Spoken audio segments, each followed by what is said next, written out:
तू जानता है कि तेरे पास टाइम कम है, लेकिन फिर भी तू अपनी अकड़ में है, पूरी अकड़ में है। तो इस समय तू जानता है कि तेरे पास इतना कम टाइम है कि तू अपने टाइम को इतना सा भी वेस्ट नहीं कर सकता, लेकिन फिर भी तू अपने टाइम को वेस्ट किए जा रहा है। आज सुबह से लेकर के अभी तक में तुमने कितना टाइम वेस्ट करा, कितनी सारी डिस्ट्रैक्शन तुमने अपने साथ लेकर के पूरे समय को निकाल करके वेस्ट कर दिया। तुम जानते हो कि मेरे पास यार एग्जाम कंडक्ट होने वाला है, यार इसकी वीडियो आ गई, अरे यार इसकी वीडियो आ गई, अबे इसकी भी देख लेता हूँ यार एक बारी, यार इसकी। मैं तुम्हें एक चीज का कह रहा हूं, अगर तुमने इस वीडियो के बाद पूरे महीने के अंदर कोई भी अगर स्ट्रेटेजी वाली वीडियो देखी तो तुम सबसे बड़े मूर्ख आदमी हो, सबसे बड़े मूर्ख आदमी हो। मूर्ख इंसान की पहली निशानी है कि वो हर बार एक जैसा एक्शन लेता है, लेकिन हर बार अलग परिणाम की उम्मीद करता है। मूर्ख आदमी की पहचान ये होती है कि वो अपनी दुर्दशा के कारण अपने से बाहर तलाशता है।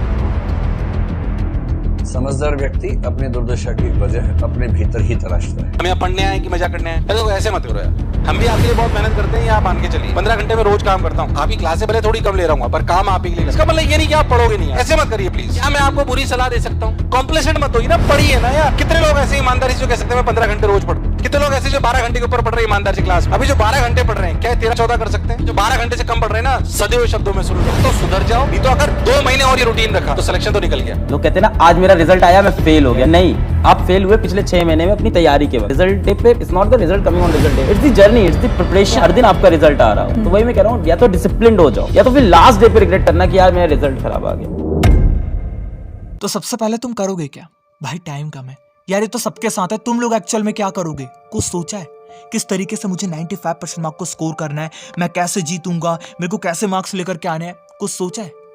बेटा एक सच्चाई को जान लो कि तुम अकेले एग्जाम नहीं दोगे, लाखों बच्चे तुम्हारे साथ एग्जाम देंगे, और अगर तुम फेल हो गए ना या फिर तुम्हारे कम मार्क्स आए, किसी को फर्क नहीं पड़ेगा, किसी को फर्क नहीं पड़ेगा। उल्टा तुम्हें ताने मारे जाएंगे तुम्हारे पड़ोसी से, तुम्हें ताने मारे जाएंगे तुम्हारे रिश्तेदार से, तुम्हें ताने मारे जाएंगे उन आंटी से जो कि हमेशा अपने बच्चे को तुमसे कंपेयर करती है, जो कि हमेशा कहती है कि मेरा बेटा इस ट्यूशन में पढ़ रहा है, इतनी फीस दे करके मैं उसे पढ़ा रही हूँ, इतनी चीज मैंने उसके ऊपर लगा दी है, इतने सारे कंटेंट, इतने सारे पैसे, इतनी सारी चीजें। तुम उनके ताने सुनते रह जाओगे।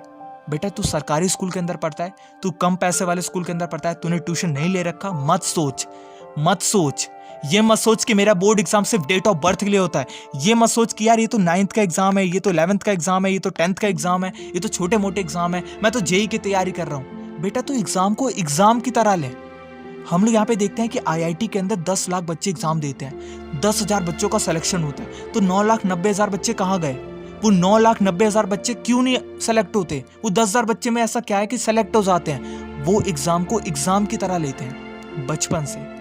उनके लिए क्लास 1 का एग्जाम, क्लास 5th का एग्जाम, क्लास 10 का एग्जाम, क्लास 11th का, क्लास 12 का, सारा एग्जाम उनके लिए एक समान होता है। और उनको लगता है कि यार ये मेरा एग्जाम है, शायद इसके बाद मुझे मौका नहीं मिलेगा, शायद मैं इसके बाद बचूं भी ना, मेरी जान चली जाए, लेकिन मेरा क्लास 10 का एग्जाम आखिरी बार दे रहा हूं तो इसको बेस्ट तरीके से दूंगा, इसमें मैं अपना पूरी जान लगा दूंगा। अगर 95, 98, 99 इससे कम तो लाना ही नहीं है।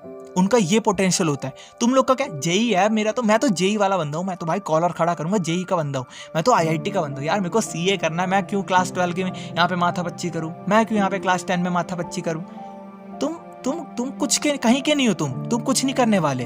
तो सबसे पहले जीतना किस तरीके से तुम्हें वो जानो। बेटा देख, अभी तक कुछ भी नहीं करा होगा ना, सबसे पहले मैदान के अंदर उतरो और स्टार्ट करो खेलना। खेलने का मतलब है कि सीरियसनेस, बोर्ड एग्जाम की सीरियसनेस, तुम्हारे एग्जाम की सीरियसनेस लेना शुरू करो। स्टार्ट प्लेइंग, खेलना शुरू करो। जब तक तुम उतरोगे नहीं खेल में तो जीतोगे कैसे? जीतने की बात ही तब होती है जब आप खेल में उतरे हो। जीत हार का कॉन्सेप्ट तब आता है जब आप लोग खेल में उतरो।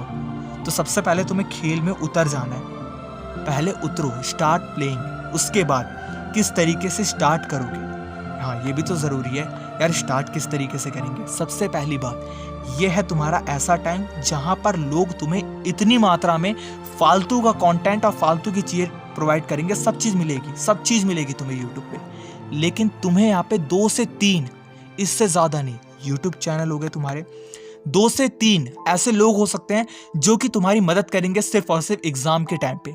लाखों हैं, छोड़ दो, उनमें से 3 ऐसे पकड़ लो, 4 ऐसे पकड़ लो, या फिर 2, इससे ज्यादा मत जाना। नहीं तो तुम लोग यहाँ पे उलझ जाओगे। यार ये इसने अच्छा ये डाल दिया, यार इसने ये डाल दिया, यार इसने ये डाल दिया, यार इसका भी तो देखना यार, ये अरे नहीं यार, अरे यार अभी तो इसी अरे अरे के चक्कर में ना तुम अरे रह जाओगे। सबसे पहले 10 मिनट निकाल करके इस वीडियो के बाद बैठ करके सोचो कि मेरे लिए कौन सा बंदा इंपॉर्टेंट है, मेरे को कहाँ से पढ़ना है और मैं किस तरीके से पढ़ूंगा। ये काफ़ी इंपॉर्टेंट है। 10 मिनट निकाल करके बैठो और सोचो कि मैं कहाँ से और किस तरीके से शुरुआत करूंगा, मेरे पास रिसोर्सेज क्या क्या हैं। 10 मिनट निकाल करके पूरा कॉन्सेप्ट अपना मेक करो एक किताब के अंदर। ये तुम्हारा एक्चुअल में बहुत इंपॉर्टेंट काम है, इस चीज़ पे ध्यान दो। अब इसके बाद भाई कौन कौन से क्वेश्चन इंपॉर्टेंट है वही बता दे, मैं उसी से अच्छे मार्क्स ले आऊंगा। यही तो तुमने सही सवाल करा, एक्चुअल में सही सवाल करा भी तुमने।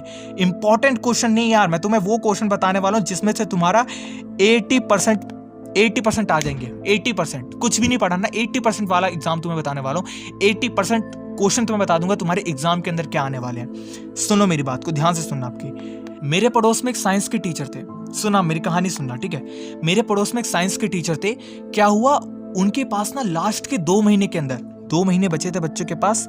बच्चे इतनी मात्रा में उनके पास एडमिशन लेना शुरू कर दिए, मैं देख करके डर गया। मैंने कहा यार ऐसा क्या कर रहे हैं यार ये टीचर। सब बच्चे कह रहे भाई इनके पास ना भाई वही क्वेश्चन आ रहे हैं जो पेपर के अंदर छपते हैं। सच्ची बता रहा हूं तुम्हें, उस टीचर को कॉन्सेप्ट मालूम था कि कहां से क्वेश्चन उठ करके आते हैं और वही कॉन्सेप्ट तुम्हें भी अप्लाई करना है। सुनो मेरी बात को, मैंने उन टीचर से जाकर के पूछा कि यार तू ऐसा कर क्या रहा है, मतलब तेरे पास ऐसे टीचर कहां से आ रहे, कितने सारे बच्चे आ रहे हैं तुम्हारे पास, तू तो यार खूब करोड़ में कमा रहा है।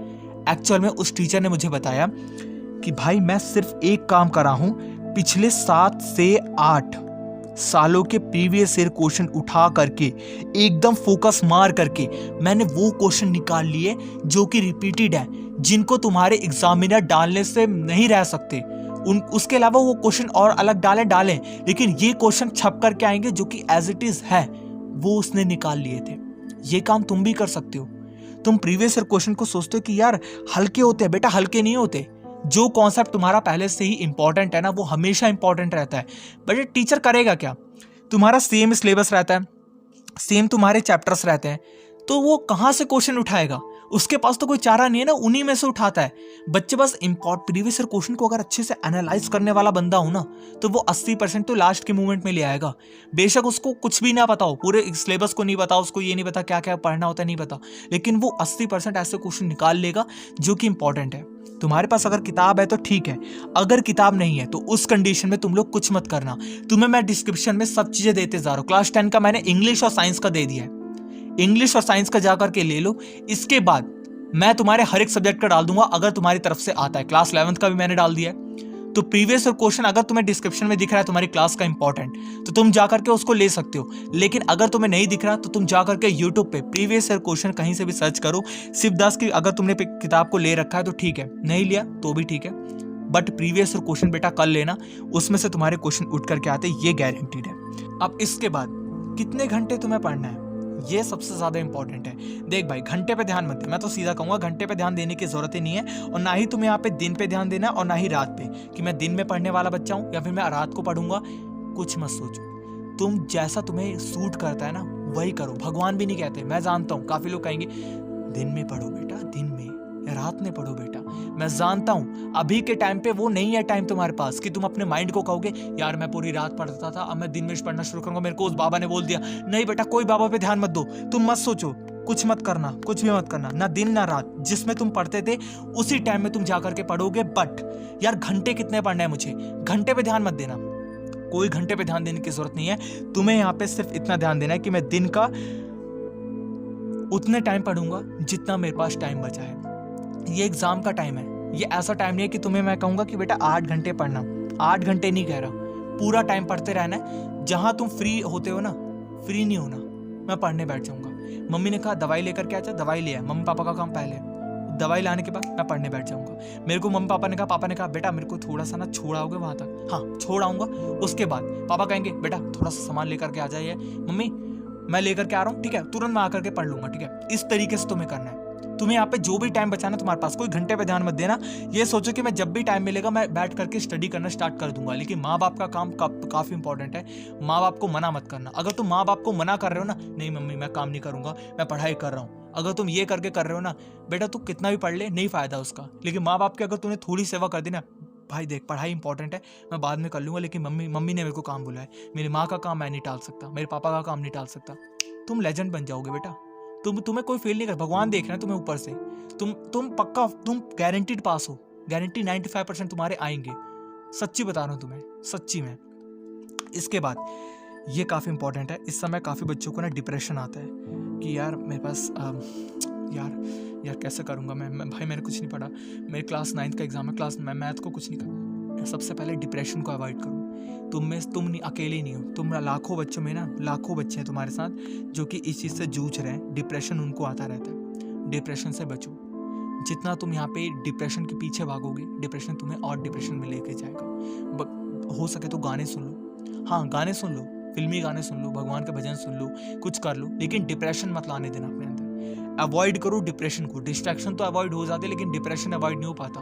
एक टाइम ऐसा आता है कि अंदर से ना ऐसा लगता है कि सांस अटक रही है, एक्चुअल में नहीं अटक रही, लेकिन सांस अटक रही है अंदर ही, एक अलग सी पता नहीं क्या, एक अंदर से टेंशन। ये सोच, अगर तुम्हें डिप्रेशन आ रहा हो ना, उस टाइम पे ये सोच लो, जाए भाड़ में, जाए भाड़ में, सब कुछ जाए भाड़ में, मुझे कुछ नहीं करना। मैं अपना पढ़ाई कर रहा हूँ, मैं फेल हुआ, पास हुआ, लेकिन मैं पढ़ाई कर रहा हूँ। मेरे पास जितना टाइम बचा मैं पढ़ाई करूंगा। नहीं होगा चीटिंग मार करके एग्जाम दूंगा, लेकिन मैं दूंगा। मैं कुछ करूंगा, लेकिन मैं करूंगा। मेरे को करना है। सॉल्यूशन पे ध्यान देना कि मैं कैसे भी करके मुझे मार्क्स लेना। चीटिंग मत करना, ये पब्लिकली नहीं कह सकता मैं, ये तुम्हारे पे डिपेंड करता है कि तुम्हें कितनी छूट मिल रही है। मार्क्स लपेटने को मिले टाइम तो ले लेना, ज़्यादा ईमानदार बनने की भी कोशिश नहीं करनी। मैं नहीं कह रहा कि यार देखो सही बात है, नहीं करनी चाहिए चीटिंग, बट सिचुएशन अगर लगती है ड्रास्टिकली एकदम वर्स्ट होती जा रही है, तो उस कंडीशन में तुम्हारे पे डिपेंड करता है तुम क्या हो, किस स्कूल के अंदर हो, क्या सिचुएशन है, क्या टीचर है। वरना देखो बोर्ड के अंदर तो बिल्कुल मान्यता नहीं है, पकड़े जाओगे पूरा कैंसिल हो जाएगा। तुम्हारे पे डिपेंड करता है, तुम अगर यहाँ पे समझ सकते हो तो कर लेना, नहीं तो जय माता की, ठीक है। इसके बाद अगर तुम्हारी सारी स्ट्रेटजी फेल हो जाए, तुम सोच रहे हो कि यार